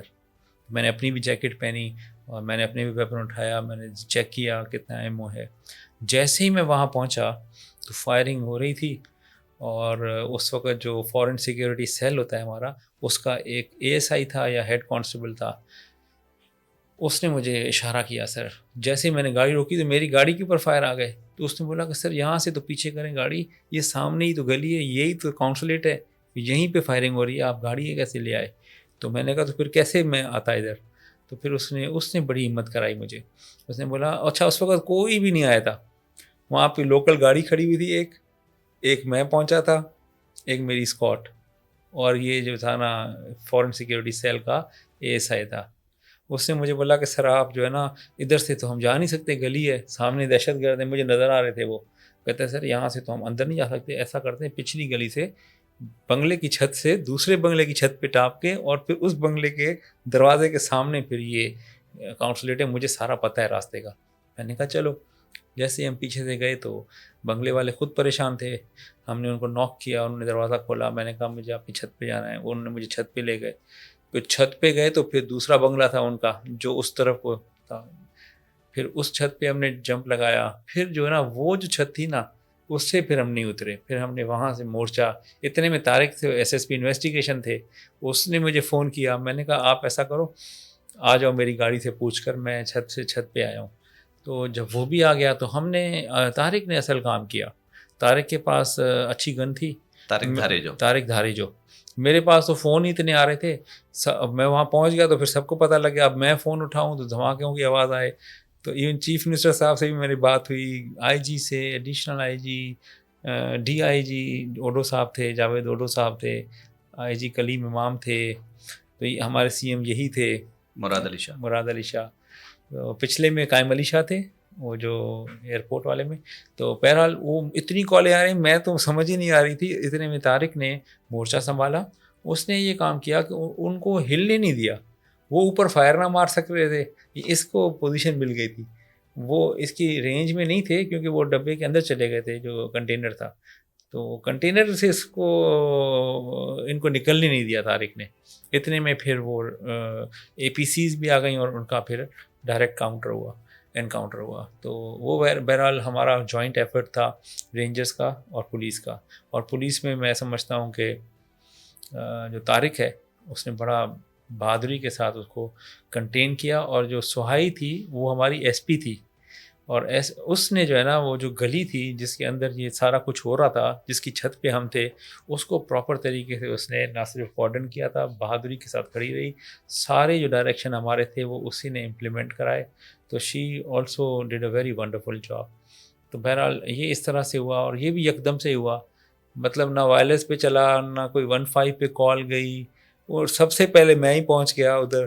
اور یہ بڑا مشکل ہوتا ہے فیصلہ کرنا کہ جب ایسا ٹیررسٹ اٹیک ہو اور آپ اسپاٹ پہ پہنچ جائیں اور سامنے دو بدو جو ہے نا فائرنگ ہے. ایسا بہت کم دیکھنے میں آیا. اور سولجرز کے ساتھ فرنٹ پہ آفیسر کھڑا ہو تو سولجرز کے حوصلے بڑے بڑھ جاتے ہیں. حالانکہ میری فیملی نے مجھ سے وعدہ لیا ہوا تھا ایئرپورٹ کے اٹیک کے بعد، کیونکہ جب ان کو پتہ لگا کہ یہ اس طرح سے اندر گیا تھا، پتہ تو لگ گیا بعد میں، تو انہوں نے کہا دیکھیں آپ کے بچے ہیں، آپ جو ہے نا ایک دم سے والنٹیئر کر دیتے ہیں، تو اس طرح تو کم از کم نہ کریں، آپ کے اور آفیسر ہوتے ہیں. تو میں نے کہا نہیں، بس میرا آپ سے وعدہ ہے، آئندہ جو ہے نا میں خیال کروں گا.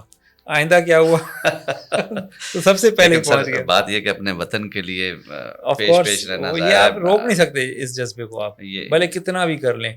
ڈرائنگ روم میں بیٹھ کے آپ اوکے ہاں نہ کر سکتے ہیں، لیکن موقع کے اوپر جو آپ کے اندر جو ہے نا جو چیز ہے، جذبات ہوتے ہیں، جو جوش ہوتا ہے، وہ تو ہر کسی میں نہیں ہوتا نا. دیکھیں یہ تو ہر کسی کو وہ بھی نہیں ہوتا. اللہ تعالیٰ نے آپ کو یہ حوصلہ دیا ہے، ہمت دی ہے کہ دو بدو جو ہے لڑنا، دہشت گردوں کی آنکھوں میں آنکھیں ڈال کے لڑنا، یہ ہر کسی کا حوصلہ نہیں ہوتا ہے. ایسے ماں جو ہے نا کم اولادیں پیدا کرتی ہے، یہ جگرا بڑا ہوتا ہے.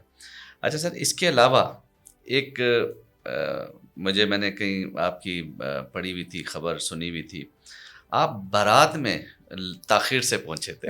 یہ کیا وجہ تھی؟ شادی کے دن آپ تاخیر سے پہنچ گئے. وہ ایسا ہوا کہ میری شادی تھی، میری بارات جانی تھی پشاور. ٹھیک ہے. تو آپ کی بابی پشاور سے ہے نا؟ اچھا، ماشاء اللہ. تو یہ میرے خیال میں 2005 یا 6 کی بات ہے، 6 کی. ہاں 6 میں مجھے نا انہی دنوں میں میری شادی کی چھٹی جو ہے نا، مجھے 7 دن کی چھٹی ملی تھی. ہمارے DIG SSP بہت سخت تھے اور مجھ سے بہت پیار کرتے تھے، ابھی بھی کرتے ہیں، وہ SN محبوب صاحب. انہوں نے مجھے بلایا اپنے دفتر میں. میری شادی کے 3 دن پہلے کی بات ہے یا 2 دن. کہتے ہیں کہ یار یہ انفارمر آیا ہے، اس کی آپ بات سنیں. تو میں نے اسے بات سنی. تو اس وقت ایک گینگ ہوتا تھا، بہت بڑا نام تھا اس کا بدماشی کا، وہ تھا طارق بوسن اور کھدلی بھنڈ. تو ان کے نام ہی چلتے تھے، پرچیاں چلتی تھی ان کے نام کی. کہاں پہ؟ یہ پورا مظفر گڑھ پورا، اور نیچے آ جائیں تو راجن پور کا کافی علاقہ، اور اوپر بھی مطلب دریا کا جتنا بھی تھا نا کچا، اس کے اندر اس کی پرچی چلتی تھی. اگر وہ لکھ کر دیتے اپنی بیٹی اس کے نام کر دو، یا اپنی بھینسیں اس کو دے دو، یا اس کو اتنے پیسے دے دو، پرچی جاتی تھی اس کی. تو وہ ہو جاتا تھا. اچھا، اتنا خوفناک خطرناک بدماش تھا بہت. تو سر نے مجھے بتایا کہ یہ اس طرح سے، اور ہمارے علاقے میں یہ لوگ آئے ہوئے ہیں، تو آپ ان سے مل لو. میں ملا تو مجھے تو بڑا مزہ آ گیا اس سے. تو وہ جو تھا نا اس کو ہر چیز کا پتہ تھا ان کی. اس نے کہا مجھے یہ بھی بتایا کہ رات کو وہ کہاں سوتا ہے، اور وہ کتنے بندے ہیں، اور کیسے ہوگا. تو میں نے کہا ٹھیک ہے. میں نے کہا شادی کے بعد پتہ نہیں یہ چلے جائیں، آئے ہیں کچھ دنوں کے لیے. تو میں نے کہا چلو ابھی 2 دن ہیں تو یہ کام تو میں کر لیتا ہوں. تو وہاں گئے اور میں تھوڑے بندوں کے ساتھ گیا، تقریباً 17 یا 18 بندے تھے ہم نے، وہ 5 سے 6 بندے تھے، اور وہاں کا بڑا مقابلہ ہو گیا. اب وہ فجر کا ٹائم تھا، فجر سے تھوڑے پہلے کا اندھیرا تھا، تو انہوں نے ٹھیک ٹھاک مقابلہ کیا، وہ 5 کے 5 مارے گئے اس کے اندر. اب اس دن جو ہے نا میری بارات جو ہے نا سندھ سے نکلی ہوئی تھی، اور میں نے انہیں کہا تھا کہ راجن پور میں آپ کو ملوں گا اگر، اور راجن پور سے آگے پھر ہم بس میں بیٹھ کے ساتھ ہی جائیں گے. تو انہوں نے کہا ٹھیک ہے. تو یہ سب اب یہ سارا معاملہ چل رہا ہے، بارات میری چل پڑی ہے اور میں کچے میں ہوں. اچھا وہاں پہ ہوا یہ کہ اس کچے میں نا میرا موبائل گر گیا اس مقابلے میں. اب وہ ملے نا مجھے، اس زمانے میں نا موبائل ہی مین کنیکشن ابھی بھی ہے، لیکن بہرحال وہ نمبر جو نہیں تھا ان کو وہ فون ہی نہ ملے، تو وہ پریشان ہو گئے، اور کوئی طریقہ نہیں تھا ان کا، تو وہ پھر چلے گئے پشاور. تو میں جو ہے نا وہاں سے گھر گیا، نہایا دھویا، کپڑے چینج کیے، چھٹی میری شروع ہو چکی تھی کیونکہ 2 دن پلاننگ میں لگ گئے. اس دن صبح ایگزیکیوشن کی، جس دن ایگزیکیوشن کی اس کے اگلے دن میری شادی تھی. تو وہ پورا دن پھر میں وہاں سے ہے نا بائی روڈ نکلا، اور میری جو بارات تھی وہ پشاور سے پہلے کوئی جگہ ہے تو وہاں رک گئی. انہوں نے کہا بھائی یہ تو آ جائے. میں نے پھر ان کو فون کیا، میں نے کہا بھائی میرا نمبر میرے پاس نہیں ہے، میں اس نمبر پر ہوں، تو میں پیچھے پیچھے آ رہا ہوں، آپ تھوڑا آہستہ آہستہ چلیں. تو پھر وہاں پہ وہ رکے رہے 6-7 گھنٹے، بارات ساری دولہا آ رہا ہے مقابلہ کر کے.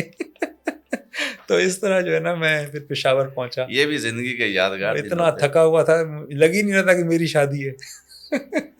فرض، لیکن آپ نے اپنا فرض نبھایا. کیا رہا طارق بوسن کا، کیا ہوا اس دوران؟ جب وہ جو طارق بوسن تھا نا، وہ تو اتنا بڑا نام تھا اس کا، مجھے بھی آئیڈیا نہیں تھا کہ اس کی اتنی کوئی وہ پذیرائی ہو جائے گی میری. مجھے وہ اس وقت میں اے ایس پی تھا، اور پنجاب میں آپ کو پتہ ہے بڑا مشکل ہوتا ہے کوئی بھی میڈل لینا. تو مجھے وہ پہلے ہی سال میں یہ اللہ تعالیٰ نے مجھے کامیابی دی، تو مجھے وہاں پر پریزیڈنٹ پولیس میڈل ملا. اچھا ماشاء. اور اس کا جو ہے نا اس وقت جو شیر پنجاب ہے نا ہمارے مصطفیٰ کھر صاحب، وہ ان کے علاقے کا بدماش تھا. اور یہ میں آپ کو وثوق کے ساتھ بتاتا ہوں کہ ان کے جو کچے کی جو پروڈیوس تھی نا، اس پر بھی ان کے منشی سے پیسے مانگتا تھا. تو انہوں نے کہا کہ جو مجھے پھر انہوں نے بتایا کہ مطلب ہماری جو ہے نا ہم سے کوئی بھتہ مانگے یہ ہو نہیں سکتا. پھر انہوں نے جو ہے نا زمین ہی کرنا چھوڑ دی تھی. کہتے ہیں ہم نے یہاں سے زمینداری ہی نہیں کرنی، ایسی زمینداری جہاں پر ہم پیسے دے کر اپنا فصل اٹھائیں. تو مطلب اس بدماشی کی اس کی وہ لیول تھی. لیکن آپ شادی سے پہلے چلے گئے کہ بھائی کوئی عام ڈاکو ہے. تو وہ بس اس طرح کے نا فیصلے بڑے کیے میں نے اپنی لائف میں، کافی یعنی کہ ڈیئر ڈیول قسم کے فیصلے ہوتے تھے. بعد میں ابھی میں سوچتا ہوں when I look back and reflect on whatever I did، تو مجھے لگتا ہے کہ نا قدرت نے مجھے بچایا ہوا تھا. تو ابھی کہیں جا کر فیلڈ سے میں ہٹاؤں، ادروائز تو I always had very close calls. اچھا یہ بتائیں اب تک کتنے میڈل مل چکے ہیں آپ کو؟ میڈل تو دیکھیں نا، ہم میڈل کے لیے تو کام کرتے نہیں ہیں. اس طرح اگر میں میڈل کے حساب سے بات کروں تو پھر تو پتہ نہیں کتنے میڈل ہونے چاہیے تھے. یہ قدرت کی طرف سے مل جاتے ہیں. جیسے میں نے آپ کو بتایا یہ طارق بوسن والا، کدلی بھنڈ والا، یہ مجھے خود ہی انہوں نے فون کیا، سائٹیشن بھی خود ہی بنائی، اور بس وہ ملا مجھے. پھر مجھے جو چائنیز کاؤنسلیٹ پر اٹیک ہوا تھا اس کو بھی ریکگنائز کیا گورنمنٹ نے، اور قائد اعظم پولیس میڈل ملا. پھر جو ایئرپورٹ والا تھا اس میں تو آرمی چیف نے اسپیشلی مجھے ایکنالج کیا تھا، اور اس میں مجھے تمغہ شجاعت ملا. پھر میں سکھر میں تھا تو ایک خاص قسم کی کڈنیپنگ ہوتی تھی اس زمانے میں کہ ہائی وے سے نا چلتی گاڑی میں سے بندے اتار کے اور غائب کر دیتے تھے، اور پھر وہ بہت زیادہ ہو گئی تھی. تو مجھے یاد ہے حیدرآباد کے تھے ایس ایس پی پیر فرید جان، ان کے علاقے کے کوئی اغوا ہو گئے تھے، تو وہ میرے پاس آئے تھے. انہوں نے مجھے بتایا نہیں تھا، لیکن وہ پھر کیا ہوا، انہوں نے پیسے دے دیے. انہوں نے ٹریپ کیا تھا ان کو، لیکن وہ ایسے تھے کہ وہ پیسے لے کے بھاگ گئے. تو پھر انہوں نے مجھے بتایا کہ یار یہ جو ہے نا آپ آ جاؤ. افطاری کا ٹائم تھا مجھے یاد ہے. افطاری سے سحری تک میں بھی لگا رہا نا ہر روڈ پہ کہ یار کہاں کہاں جا سکتے ہیں. مجھے کیونکہ علاقے کا پتہ تھا، میں اس علاقے کا بھی ہوں، تو آخر صبح تک نا سحری تک جو ہے نا ہمارا مقابلہ ہو گیا ان کے ساتھ. اچھا. اور وہ بڑے بڑے بدنواش تھے وہ بھی. تو بہرحال وہ پھر مجھے گورنمنٹ نے اکنالج کیا کیونکہ اس کے بعد بالکل ہی کڈنیپنگ ختم ہو گئی تھی. تو اس میں مجھے قائد اعظم پولیس میڈل ملا. تو اس طرح سے نا مجھے پھر فلڈز آئے تھے 2010 والے. اس وقت میں خیرپور میں تھا. تو تقریباً میں کوئی نا 1 مہینہ ایک وہ فلوٹ آئی تھی نیوی کی طرف سے تھی, اسے یہ کیا کہتے تھے, بہرحال وہ اس کے اوپر میں نے نا پورا مہینہ گزارا, لوگوں کو نکالتا تھا کچے سے. پھر وہ سی ایم صاحب بھی ہوتے تھے, ان کا ضلع تھا, وہ ان کو کافی اچھا لگا, انہوں نے اکنالج کیا. پھر مجھے ستارہ امتیاز کے لیے نامینیٹ کیا. تو اس طرح سے جو ہے نا مختلف وقتوں کے اندر مختلف جو ہے نا گورنمنٹس نے یا لوگوں نے یا جو کامن جو ہمارے اوپینین میکرز ہیں ان کی طرف سے اس طرح سے نا مجھے QPM 2 دفعہ, PPM, تمغہ شجاعت, نامینیشن فار ستارہ امتیاز, یہ سارا ہوا. ماشاء اللہ. کرائم فائٹر تو میں نے کہہ دیا تھا آپ کو, لیکن اس کے ساتھ ساتھ ایک اور بھی رخ ہے آپ کا تصویر کا جو عام لوگ نہیں جانتے. میں ایک دفعہ حیدرآباد پہنچا تھا ابھی 3-4 سال پہلے جب فلڈ آیا تھا. تو وہاں آپ نے ایک بستی بسا دی تھی جو سیلاب متاثرین تھے. تو اس کے حوالے سے بھی تھوڑا سا بتائیں, کیونکہ وہ بالکل ایک فلاحی کام تھا اور عموماً پولیس افسران یا پولیس والے ایسے کام کرتے دکھائی نہیں دیتے. بس یہ دیکھیں انسان کے اندر کوئی نہ کوئی ایک ہڈن پرسنالٹی ہوتی ہے جو چھپی رہتی ہے شاید, اور وہ اتنا ابھر کے سامنے نہیں آتی. تو جب وہ موقع آتے ہیں نا پھر وہ کھل کر انسان جو ہے نا اپنے اس پردے سے نکل آتا ہے اور وہ کام کرتا ہے جو کہ لوگ ایکسپیکٹ نہیں کرتے, وہ خود بھی ایکسپیکٹ نہیں کر رہا ہوتا ہے ایکچولی. تو جب میں نے اتنی سفرنگ دیکھی اور 2022 کا فلڈ اور اس کے اندر جو ہزاروں لاکھوں بلکہ لوگ تھے بیچارے, تو وہ سڑک کنارے پڑے ہوتے تھے. تو مجھے خیال آیا کہ میں 2-3 ہزار بندوں کا ایک بستی بناؤں گا. تو اس کا میں نے نام رکھا تھا تمبو گوٹ. تو جامشورو پہ برلب سڑک میں نے ہوا والی جگہ پر, اونچی جگہ تھی, تو وہاں میں نے وہ بنانا شروع کی, تمبو لیے. اور وہ دیکھتے ہی دیکھتے 30,000 لوگ ہو گئے اس کے اندر, کیونکہ وہاں میں پھر دوستوں سے مل کر, اور ہمارے IG جو تھے, یہی IG تھے ہمارے غلام نبی میمن صاحب, تو انہوں نے کافی میری ہیلپ کی. اپنے دوستوں کو کہا آپ جیسے دوست کافی آئے, تو وہ لوگوں نے خود ہی کائنڈ میں نا اتنی ہیلپ کی کہ میں پھر اس کو چلاتا ہی رہا تقریباً 88 ڈیز تک. اب اندازہ لگا لیں اگر 30,000 پہ اگر یعنی ایک بستی کی نمبر پہنچ جائے, اس کو میڈیکل, اس کا میں نے اسکول بنوائے, وہاں پر کھانے پینے کا, پانی کا, صاف پانی کا انتظام, وہاں پر میں نے فلٹرز لگوائے. ہم سب تھے, کمشنر بھی تھے, میں بھی تھا, حیدرآباد کے کمشنر. جی ہاں بالکل یاد آ رہا ہے, میں اور افضل ندیم ڈوگر ہیں جیو کے, ہم رپورٹ بنانے کے لیے گئے تھے وہاں پہ. جی جی. تو میں ندیم الرحمان کمشنر حیدرآباد, وہ اور آپ مل کے آپ لوگوں نے بہت جی اچھا سسٹم ایک بنایا ہوا تھا, پرچی دے کے پھر راشن بھی مل رہا تھا, اور وہ سارے فلائی لوگ, بڑی اچھی وہ اسپورٹ تھا, بڑا ہوادار اسپورٹ تھا وہ وہاں. بالکل میں آپ کو بتاؤں, مجھے نا ہر کوئی بندہ کہتا تھا کہ آپ ان کو ڈسپلن لا ہی نہیں سکتے, یہ جو ہے نا ٹرک جائے گی, کھا جائیں گے, پھینک دیں گے, لوٹ لیں گے. میں نے کہا نہیں یار, انسان ایسا نہیں ہوتا, یہ ہماری کوئی پرابلم ہے کہ یہ اس طرح کر رہے ہیں. تو میں نے اس کو اسٹڈی کیا, پھر میں نے ریڈیو پاکستان والوں سے رابطہ کیا, ان کو میں نے اسکرپٹ لکھ کر دیا. میں نے کہا یہ مجھے پڑھ کے سندھی میں دیں, اردو میں دیں. وہ انہوں نے پڑھ کے دیا, میں نے اس کو ریکارڈنگ کی. میں نے سوزوکی رینٹ پہ لی, اس میں میں نے بڑا ساؤنڈ سسٹم لگایا. صبح ہوتی تھی اس میں جو ہے نا, پہلے میں نے بندے رکھے, وہ بات نہیں کر سکتے تھے, پھر میں نے یہ ڈبنگ کرا کر وہ پوری بستی میں چلواتا تھا. اس میں میرے یہی الفاظ ہوتے تھے کہ بھائی آپ فکر نہ کرو, 3 وقت کا کھانا آپ کو سب کو ملے گا. کوئی بس آتی ہے, ٹرک آتی ہے, سامان آتا ہے, اس میں آپ لو ہی نہ ان سے, اور صبح اتنے بجے کیو اپ ہو جاؤ. جیسے انگریزوں کیو ہوتے ہیں نا, آپ یقین کریں اس کو مجھے 1 ہفتہ لگا. 1 ہفتے کے بعد نا وہ خود ہی کیو میں کھڑے ہوتے تھے, چھوٹے بچے, بوڑھی عورتیں, نوجوان, بوڑھے. تو مجھے سب کہتے تھے یار یہ تم کیسے کر لیتے ہو. میں نے کہا ان کو صرف میں نے یہ یقین دلا دیا ہے کہ یہ بھوکے نہیں سوئیں گے. اگر آپ 1 دن ان کو ٹرک بھر کے دو اور 3 دن ان کو پوچھو نا, تو جب وہ چوتھے دن ٹرک آئے گا نا تو وہ حشر وہ کر دیں گے اس کا. یہ انسان جو ہے نا, انسان کو آپ پہلے آپ یقین دلا دو نا, پھر وہ ہمارے اور ان میں کوئی فرق نہیں ہے. یہ تھوڑی ہے کہ یہ جاہل ہیں یا یہ جو ہے نا ان کو سلیقہ نہیں ہے یا یہ بد تہذیب کے ہیں. میں نے کہا یہ ہمارے طرح کے ہی ہیں. اگر ہم سے بھی ایسے ہو جائے کہ ہمیں پتہ نہ ہو کہ ہمیں ملے گا یا نہیں ملے گا, تو یقیناً میں بھی دوسرے کے منہ سے نکال کے کل کے لیے بچا کے رکھوں گا نا اپنے لیے. تو وہ بڑا کامیاب ماڈل تھا ہمارا. پھر ہم نے سی ٹی سسٹم رکھا تھا, بزر بچتا تھا, لوگ آ جاتے تھے, اسکول بھی اسی طرح چلایا.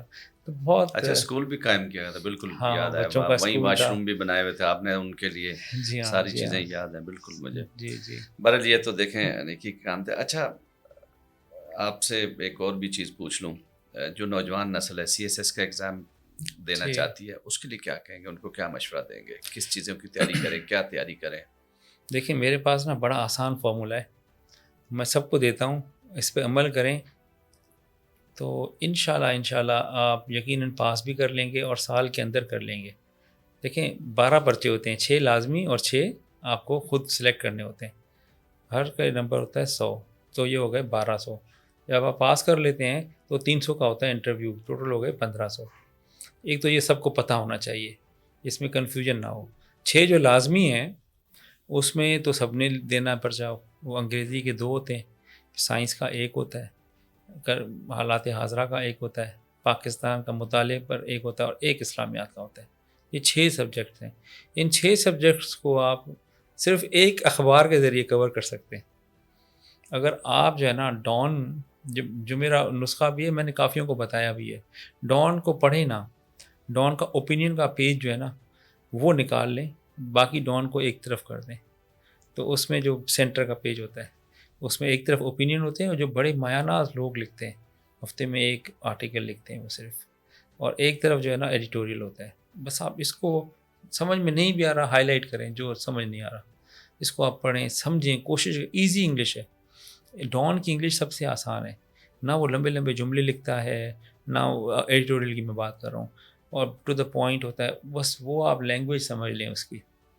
ایک دفعہ آپ کو سمجھ آ گئی نا, 2 صفحے ڈیلی پڑھیں میٹرک کے بعد, فرسٹ ایئر انٹر 2 سال تک, آپ کے پاس اتنا ذخیرہ ہو جائے گا نالج کا, انگلش کو اچھا پڑھنے کا. اور پھر جو پڑھتا کم ہے وہ لکھتا بھی برا ہے, جو پڑھتا زیادہ ہے تو لکھتا بھی اچھا ہے. یہ ایک اصول ہے. تو آپ جب یہ عادت ڈال لیں گے نا, یہ میٹرک میں سے لے کر انٹر تک, پھر آپ کی آتی ہے گریجویشن. اب آپ کے سبجیکٹ کیسے کور ہوں گے؟ ہر جمعے کو اس زمانے میں آتا تھا فرائیڈے ڈان میں اسلامک فیچر آتا تھا, آپ وہ پڑھتے جائیں, ایک فائل بناتے جائیں اس کی. جب آپ 1 سال ہو جائے گا تو 52 آپ کے پاس وہ جو ہے نا آرٹیکلز ہوں گے, بڑے زبردست لوگوں کے لکھے ہوئے, جو آج کے دور کے حساب سے اسلامیات کو اپلائی کیا ہوا ہوگا انہوں نے. تو یہ آپ کا پورا سبجیکٹ کور ہو جائے گا. یہ میرا آپ سے مطلب یقین مان لیں. پھر کرنٹ افیئرس کیا ہے, اس کے اندر جو بھی بڑے بڑے جو مایہ ناز لوگ لکھ رہے ہوتے ہیں وہ کرنٹ افیئرس پہ ہی تو لکھ رہے ہوتے ہیں. سائنو پاک ریلیشن پہ لکھ رہے ہوں گے, ایران پہ اٹیک ہوا, فلسطین میں ظلم ہو رہا ہے, یا اکنامک وارفیئر ہے, ٹیرف ہے, آج کل یہی چل رہے ہیں, ٹیررزم ہے, تو اس پر ہی لکھ رہے ہوں گے. اگر آپ اس کو سبجیکٹ وائز فائل الگ الگ بنا لیں تو 1 سال میں تو 52 آپ کے یعنی کہ یہ آرٹیکل بن جائیں گے. بک کوئی نہ پڑھیں, آپ اس کو فوکس کریں, اپنے اوپینینس کو میک کریں. تیسرا سبجیکٹ ہے آپ کا ایسے رائٹنگ. ایسے رائٹنگ کچھ بھی نہیں ہے, یہ جو آپ پڑھ رہے ہیں اسی کو اپنے دماغ سے لکھنے کو ایسے کہتے ہیں. اس کے لیے آپ کو کوئی سائنس نہیں ہے. اگر یہ آپ اچھا سمجھ جاتے ہیں تو یہی ٹاپک میں سے کوئی نہ کوئی آ جائے گا ایسے میں, آپ ایسے رائٹنگ کر لو گے. پھر ایک سبجیکٹ ہے آپ کا کمپوزیشن اینڈ کمپریہینشن. وہ بھی انگلش کا دوسرا پیپر ہوتا ہے. تو اس کے اندر بھی آپ کے پاس ایک پیسیج ہوتا ہے, اس کو پڑھنا ہوتا ہے, پھر اسی کے سوالات ہوتے ہیں, جوابات دینے ہوتے ہیں, پھر جو ہے محاورات ہوتے ہیں, پھر آپ کے جو ہے نا ایسے الفاظ جو کم استعمال ہوتے ہیں ان کے معنی پوچھتے ہیں. تو اگر آپ مسلسل ڈان پڑھیں گے تو وہ الفاظ لازمی آئیں گے, اور جب آپ اس کو فوکس کر کے ایک دفعہ ریڈ کر لیں گے اور دوبارہ آئے گا تو اس کو سمجھ لیں گے, تو آپ کی ووکیبلری آٹومیٹیکلی امپروو ہو جائے گی. انگلش میں نا زیادہ 2-3 ہزار لفظ ہیں. یہ جو ہم نے ہوا بنایا ہوتا ہے نا, انگلش کے اچھے الفاظوں کی تعداد 3,000 سے زیادہ نہیں ہے. جو 3000 الفاظ کا صحیح استعمال جانتا ہے تو وہ بہت اچھا رائٹر بھی ہے. تو یہ آپ کے یعنی کہ ایسے ہو گیا، کمپوزیشن، پریسی اینڈ کمپریہنشن ہو گیا، اسلامیات ہو گیا، کرنٹ افیئرز ہو گیا. اس میں اب آ جائیں پاکستان، مطالعہ پاکستان. تو اسی پیج کے اندر آپ کو نا پاکستان سے متعلق ٹاپکس ملیں گے. کہیں انٹرنیشنل کوئی لکھ رہا ہوگا، کہیں نیشنل لیول پہ کوئی لکھ رہا ہوگا. تو میں نے تو بھائی اپنی میں بات کروں نا تو میری جو سکسیس کا راز ہے وہ ڈان کی اخبار ہے، اور باقی پیچھے رہتا ہے ایک سبجیکٹ کمپلسری کا، وہ ہے ایوری ڈے سائنس یا سائنس اینڈ انالیسس. وہ اس کے لیے آپ کو ایک کتاب لے لیں. اس زمانے میں میں تو خیر سائنس کا اسٹوڈنٹ تھا، میرے لیے تو کوئی مسئلہ نہیں تھا، لیکن لوگ پڑھتے تھے. کشمیری کی کتاب تھی، اب پتہ نہیں کوئی اور آ رہی، ایک ہی کتاب اس میں سے سارا کور ہو جاتا تھا.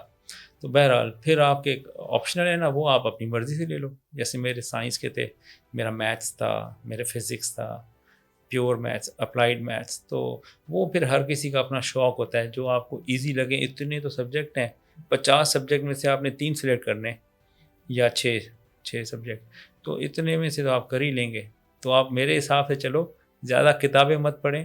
یہ جو ہے نا علامہ بننے کا امتحان نہیں ہے، یہ سوال کو سمجھ کر اسی کے مطابق جواب دینے کا امتحان ہے. بہت زیادہ پڑھ لو گے تو سوال کا جواب اتنا بڑا ہوگا کہ اگلا سوال ٹائم ہی نہیں بچے گا. To be specific, have a very powerful writing skill, be very precise. بہت زیادہ لکھنے کی ضرورت نہیں ہے. میں نے ایسے لکھا تھا 8 صفحوں کا، لوگ لکھتے ہیں 2 سپلیاں بھر کے آ جاتے ہیں. 16 کی پہلے کاپی بھرتے ہیں، 2 سپلیاں الگ بھرتے ہیں، نمبر پھر بھی 100 میں سے 10. تو بھائی جب آپ نے ٹاپک کو نہیں سمجھا تو بھلے کتاب لکھ کے آ جاؤ، اسے نمبر تھوڑی ملتے ہیں. اگر آپ ٹاپک سمجھ کے 7 صفحے صحیح لکھتے ہو تو آپ کو 60 نمبر مل جائیں گے. میرا تو فارمولا سمپل ہے، کسی کو چاہیے تو میرے پاس آ جائے، میں سمجھا دوں گا. بہت اچھی بات. اچھا، آپ بہترین ایتھلیٹ بھی رہے جی. اور یہ کب تھے آپ، اور اب کیا وہ شوق ہے ایتھلیٹ کا یا اس وقت ہی تھے؟ نہیں، اصل میں نا میری ایک آرگنائزیشن ہے، ہم دوست ہی چلا رہے ہیں آپس میں، یونیورسٹی کے اور اسکول کے جو بچپن کے دوست ہیں. اچھا. اس کا نام ہے لوک سہایتا، یعنی کہ لوگوں کی مدد کرنا. تو یہ جو ہے نا، ہم اس میں اسپورٹس اور سائنس، اس کو ہم نے ترجیح دی ہوئی ہے کہ پاکستان بھر سے جو ان فیلڈس میں، خاص طور پہ اسپورٹس اور سائنس میں انجینئرنگ بھی اور میتھمیٹکس بھی.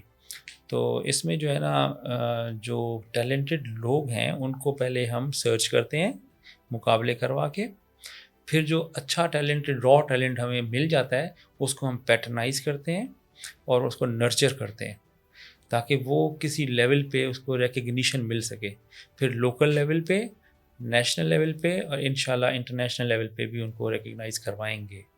تو یہ ہمارا موٹو ہے کہ را ٹیلنٹ کو پہلے ہنٹ کرو، اس کو نرچر کرو، اس کو پالش کرو، پھر شو کیس کرو، شو کیس کر کے اس کو نیشنل سے انٹرنیشنل لیول تک لے کر جاؤ. تو اس میں چونکہ میں خود بھی فٹ بال، ہاکی، کرکٹ، پھر رننگ، لانگ جمپ، ان سب چیزوں میں بہت زیادہ انوالو رہا ہوں بچپن سے لے کر. آلدو میرے اسکول میں بہت ہی زبردست ایتھلیٹس ہوا کرتے تھے. ہمارا نمبر تو 4-5ویں پر ہوتا تھا، لیکن چونکہ وہ جبلت میں تو ہے نا وہ چیز، تو وہ پھر انہی دوستوں کو جو اس وقت کے جو ٹاپ ہمارے یوں سمجھے آئیڈیل تھے میرے، انہی دوستوں سے مل کر ہم نے اسپورٹس سائڈ اپنی اسٹرانگ کی ہے. اور وہاں پر میری روڈ ٹرائب اکیڈمی ہے، وہ میں چلا رہا ہوں سکھر میں. وہاں پر تقریباً پورے علاقے کے جو بیسٹ رنرز تھے، جن کے پاس یعنی کہ بنیادی چیزیں بھی نہیں تھیں، ان کو ہم نے ہر چیز دی ہے، جوتے، کپڑے، رہنا، اسٹائپنڈ، اور شوق، جذبہ، آگے بڑھنے کا جنون ان کو سکھایا ہے. اور پورا امریکہ سے ہی ٹریننگ میں ان کی کروا رہا ہوں، وہیں سے ہی ٹریننگ کے موڈیولز آتے ہیں اور وہ اس کو فالو کرتے ہیں. تو یہ تو ہڈن آپ کی چیزیں تھیں، جی میں ہاں، نے جی سوال کر دیا تو اچھا ہو گیا. ایک دوسرا ہم کر رہے ہیں NED یونیورسٹی کے ساتھ مل کر، ہم ایک ٹورنامنٹ کرا رہے ہیں سائنس کا، جو اسی مہینے میں سٹارٹ ہوگا. 1 سال کا ٹورنامنٹ ہے. اوکے. تو اس کے اندر بھی یہی ہے کہ جس کے پاس آئیڈیاز ہیں، جس کے پاس کوئی پروٹوٹائپ ہے، کوئی چیز اس نے بنائی ہے تو وہ اس پورٹل میں ڈالے گا جو ہم اوپن کریں گے اس مہینے. تو 3 ماہ تک اپلیکیشنز اس کی لی جائیں گی, اور پھر اگلے 9 ماہ میں نا ان بچوں کو جن کے آئیڈیاز جینیون ہیں, پاکستان کے مسائل کو وہ حل کر رہے ہیں وہ آئیڈیاز, اور انڈیجنس ہیں, ان کو ہم 9 ماہ تک جو اس فیلڈ کے جس فیلڈ کا اس نے بتایا ہوا ہے اپنا آئیڈیا, کہ جو بیسٹ ہوں گے نا مائنڈس پاکستان کے, سائنٹسٹس, انجینئرس, ان کے ساتھ میں ان کو ہماری آرگنائزیشن ملائے گی, اور جو خرچہ ہوگا وہ ان کو کروائیں گے. پھر 1 سال بعد وہ جو لوگ ہوں گے ان کو کراچی بلایا جائے گا پورے پاکستان سے, اور ان کی ایک بڑی ایگزیبیشن کر کے اس میں مقابلہ کرا کر انڈسٹریلسٹ کے ساتھ ملا کر, اور جو ٹاپ فیو ہوں گے ان کو بڑے انعامات دے کر پاکستان لیول پہ متعارف کرائیں گے. مقصد یہ ہے کہ دیکھیں ہمارے پاس نا رول ماڈلس کی کمی ہو گئی ہے. انفارچونیٹلی پیسہ جو ہے نا وہ it has become the bench mark, کہ جس کے پاس زیادہ پیسہ ہے بس اس کی عزت بھی زیادہ ہے, تو میں بھی کسی طرح سے نا اتنا ہی پیسہ کر لوں کہ پھر میری بھی اتنی ہی عزت ہو. لیکن اگر آپ اچھے ایتھلیٹ ہیں, آپ نیشنل لیول پہ آپ کو ریکگنیشن ہے, آپ اچھے سائنٹسٹ ہیں, آپ کے مائنڈ اور آپ کے آئیڈیاز نے پاکستان کو کوئی بہتری دی, تو آپ کی رسپیکٹ جب ہوگی تو دوسرے آپ کے جو کالیگز ہیں یا پیئرز ہیں یا جو جونیئرز ہیں وہ بھی کہیں گے اچھا یہ تو ہماری طرح کا تھا, تو یہ کیسے چلا گیا اتنا اوپر, تو وہ کہیں گے اچھا میں بھی یہ کر سکتا ہوں. تو ایک سیپریٹ سیٹ آف آئیڈیلزم دیں گے, رول ماڈل شپ دیں گے ان نوجوانوں کو کہ وہ اپنے پوٹینشیل کو انلیش کر سکیں سائنس اور اسپورٹس کے میدان میں. تو انشاءاللہ یہ بھی ہمارا اسی ماہ میں کرنے کا اسٹارٹ کرنے کا ارادہ ہے. تو یہ میرا پروفیشنلزم سے ہٹ کر جو ہے نا جو عام طور پر جو ہوتا ہے نا ویلفیئر کا کانسیپٹ, کھانا پینا راشن, میں اس سے ہٹ کر میں چاہتا ہوں کہ نا ہم رول ماڈلز دیں سوسائٹی کو, نہ کہ ڈپینڈنٹ بنائیں لوگوں کو ایک خاص قسم کی کوموڈٹی کا. اچھا ساری باتیں ہم نے کر لی, آخر میں کراچی کی بات کروں گا. آپ ایس ایس پی ویسٹ بھی رہے, آپ ایس ایس پی ایسٹ بھی رہے. ایسٹ میں جب آپ رہیں مجھے یاد پڑ رہا ہے کہ 2014 یا 15 کا ٹائم تھا شاید, یا 13 کا تھا, 13-14-15 بہت سخت حالات خراب تھے کراچی کے, روزانہ قتل و غارت ہوتی تھی. پھر آپ جب ویسٹ میں رہے تو اس ٹائم قلعدم تنظیموں کا بڑا راج تھا. تو آپ نے ایسٹ میں کیا حکمت عملی اختیار کی, یہاں پہ کون لوگ جرائم میں ملوث تھے, اور جب ویسٹ گئے تو پھر کیا آپ نے دیکھا وہاں پہ؟ دیکھیں ایسٹ میں جو ہے نا جو کچھ بھی کیا میں نے وہ تو شاید حیات تھے پیچھے, وہ تو بس جو بات کہتے تھے نا کھڑے ہو جاتے تھے, کبھی نہیں چھوڑتے تھے انگلی. وہ تو مجھے وقت یاد آتا ہے تو میچ لیس تھے وہ, تو ان کی وجہ سے ہی میں نے سارا کچھ کیا. انہوں نے مجھے کہا کہ پیر تم نے جو ہے نا بہادری کے ساتھ کام کرنا ہے, تمہارا میں نے سنا ہوا ہے, اور تم نے کچے میں کیا یہ کیا, تو یہاں پر بھی آپ نے اسی طرح سے آپ جو ہے نا ریٹ قائم کرنی ہے ہم نے. تو پھر تو آپ کو پتہ ہے اس وقت جو سیکٹر آفیسز تھے ایم کیو ایم کے, یا یہ دوسرے آفیسز تھے ان کے نیچے یونٹ آفیسز, تو وہاں پر تو پولیس خوفزدہ ہوتی تھی. اور مجھے یاد ہے کہ جس دن میری پوسٹنگ ہوئی اسی ہفتے میرا ایس پی تھا شاہ فیصل کا علی, تو اس نے مجھے بولا کہ سر وہ 4 لاشیں ہیں گاڑی میں پڑی ہوئی ہیں, تو رات کو مجھے بتایا تھا فون کر کے, تو وہ سر وہ تحفہ مل گیا ہمیں, مطلب میری پوسٹنگ کا تحفہ مل گیا ہے, اور جوہر میں ملی ہوئی ہیں لاشیں. تو میں نے کہا آپ جائیں موقع پر. تو اس وقت یہ حالات تھے کہ وہ کہتے سر موقع پہ ہم نہیں جا سکتے ہیں فی الحال, وہ رابعہ سٹی ہے اور وہاں پر سر موقع تو پھر ایک نیا موقع بن جائے گا. اچھا. تو میں نے کہا اچھا اتنا حالات خراب ہیں. تو پھر میں نے نہ صرف یہ کہ رابعہ سٹی میں بالکل خود جا کر آپریشن کیا, ہر فلیٹ میں میں گیا, مجھے تو وہاں کے قصے بتاتے تھے, یہاں پہ یہ کرتے تھے, کاٹتے تھے, یہاں بوریاں ہوتی تھیں, یہاں سیتے تھے, یہ فلانے تھے, اس طرح کے مطلب وہ ماحول مجھے انہوں نے بتایا. بہرحال اس کو سارے کو سر ماؤنٹ کیا, چیلنجز جو بھی آئے, مطلب جان کے اوپر بھی یعنی کہ خطرے تھے, اس کے باوجود کام تو کرنا تھا. پھر شاید حیات صاحب پیچھے سے چیختے تھے ایسے فون پہ, ایسے جیسے لگتا تھا کہ فون سے نکل کے سامنے آ جائیں گے ان کا غصہ ایسا ہوتا تھا. تو بس اسی جو ہے نا دھن میں سارا کام کیا. کورنگی اس وقت ایسٹ کا حصہ تھا. اچھا. ہاں کورنگی میرے ہوتے ہوئے الگ ہوا, اور پھر 1 سال میں کوئی بھی پوسٹ نہیں ہوا کیونکہ آفس ہی نہیں تھا اس کا, کورنگی کے ایس ایس پی کا.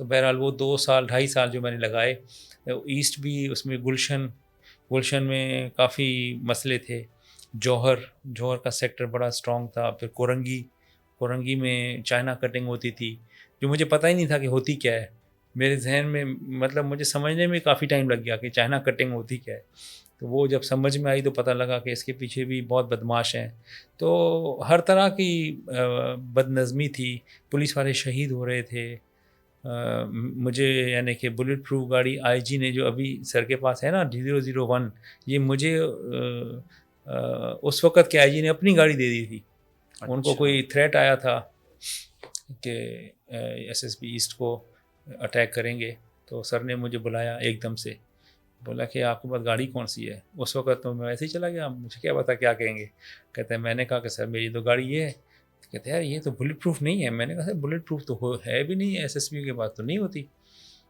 تو انہوں نے سوچا تھوڑی دیر، شاید حیات کو فون کیا، ان کو بلایا، بولا یار اس کو گاڑی دینی ہے، سوچ کے بولا ایسا کرو تم میری گاڑی لے جاؤ، اپنی گاڑی مجھے دے دی، میں اب آئی جی کی گاڑی میں گھوم رہا ہوں، جہاں جاؤں سب سلوٹ ماریں اندر سے میں نکلوں وہ بولے یہ آئی جی کی گاڑی میں کیا کر رہا ہے، تو انہوں نے پورا 1 مہینہ اپنی گاڑی دی مجھے، پھر انہی کے پاس ایک اور گاڑی تھی ڈبل کیبن، وہ بھیجی انہوں نے بلٹ پروف ہونے کے لیے، پھر جب تک وہ بنتی رہی تو میں چلاتا رہا یہ والی گاڑی، پھر جب وہ بن کر آئی تو میں نے آئی جی کی گاڑی آئی جی کو واپس کی۔ لا قانونیت کا راج ہوگا اس وقت، تو ہم بھی رپورٹ کرتے تھے 30-40 لاشیں روز ملتی تھی، ڈیلی کا تھا، اور سب سے زیادہ متاثرہ علاقہ یہی تھا، آپ حسن اسکوائر دیکھ لیں، گلشن دیکھ لیں، جوہر دیکھ لیں، شاہ فیصل دیکھ لیں، کورنگی دیکھ لیں۔ نہیں میں نے سیکٹر سے یہ سہیل بمباٹا جو تھا بڑا بدماش تھا، اس کو آفس سے اٹھایا تھا، اسی طرح ان کی جو ہے نا جتنے بھی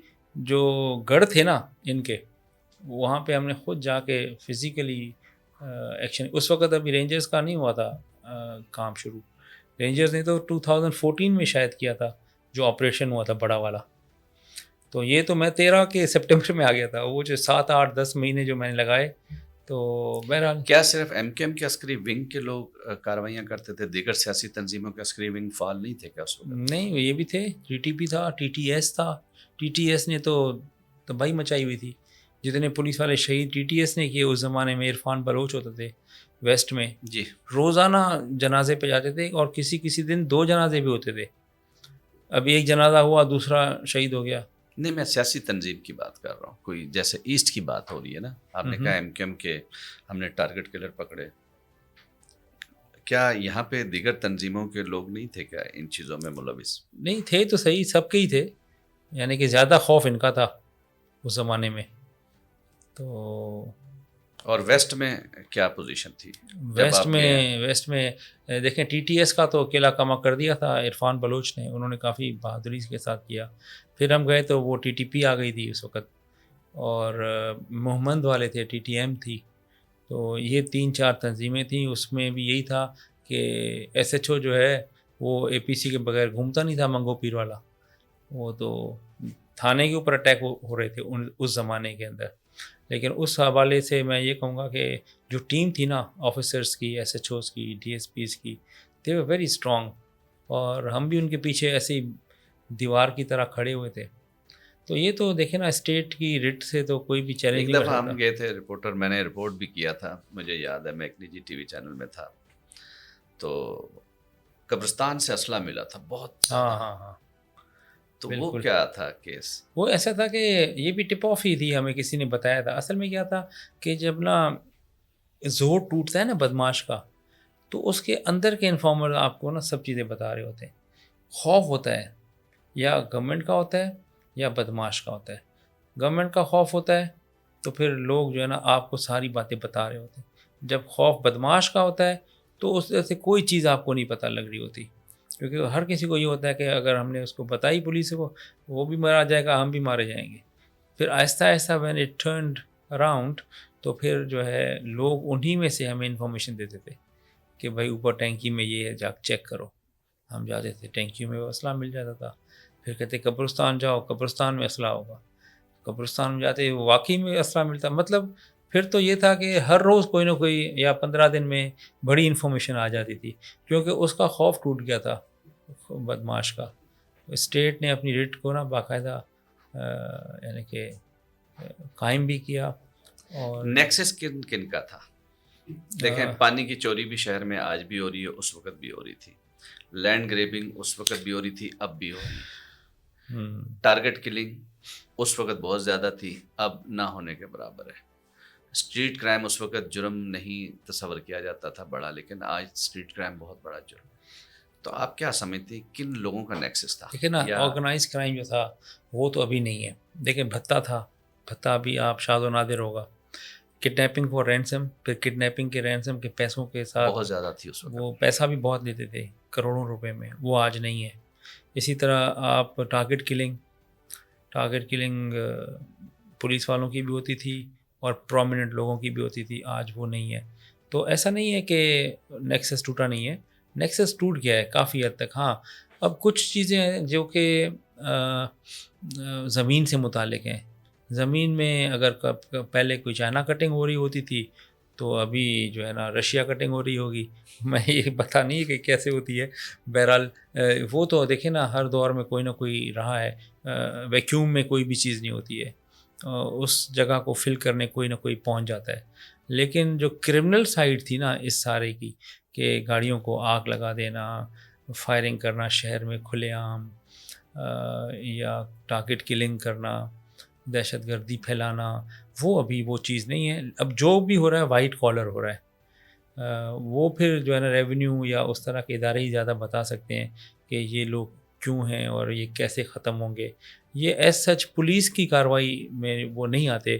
اگر کہیں پر وہ زمینوں کے مسائل ہیں بھی تو وہ بیسیکلی بنیادی طور پہ یا بورڈ آف ریونیو سے تعلق رکھتے ہیں یا آپ کے اسسٹنٹ کمشنر مختار کار اور نیچے تپے دار جو ہوتا ہے. بیسیکلی جس محکمے کی ذمہ داری وہ اپنا کام کرے. ہر چیز کی ذمہ دار پولیس نہیں ہے. ایگزیکٹلی میں وہی بات کر رہا ہوں. دیکھیں آپ نے اچھے حالات بھی دیکھے کراچی کے اور برے سے برے حالات بھی دیکھے.